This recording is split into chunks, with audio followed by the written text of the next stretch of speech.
Kiblat emina iuza zdaru zawandowi. Zoru gemina hain. No smaştabe tuçkuya. Upediyo xwat giri. Am perişoni. Ulan medves pira go xwa bibinem.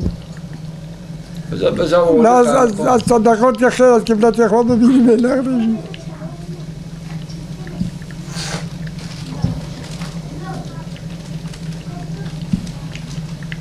به جایی بی خوده حکمته.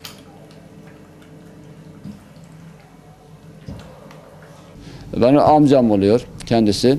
Ve hanımı aynı 20'sinden beri kayıptır.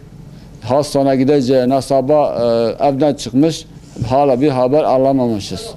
Devlet bilgilerinden şu şeyini araştırmasını arz ediyoruz. Kaymakamdan, valilikten, emniyetten, yani amcamın hanımı bulmasını istiyoruz ve rica ediyoruz. Çok perişan bir ailedir. Şu anda durumu çok kötü. Çocukları ağlıyor. Anasını istiyorlar. Yani bize yardımcı olmasını diliyoruz. Engelli raporu var. %50 babanın. Yani ufak 12 yaşından beri düşmüş. Şu an o kafanda bir doktora denen bir şey var. Ondan dolayı engelli raporu vermişler. %50.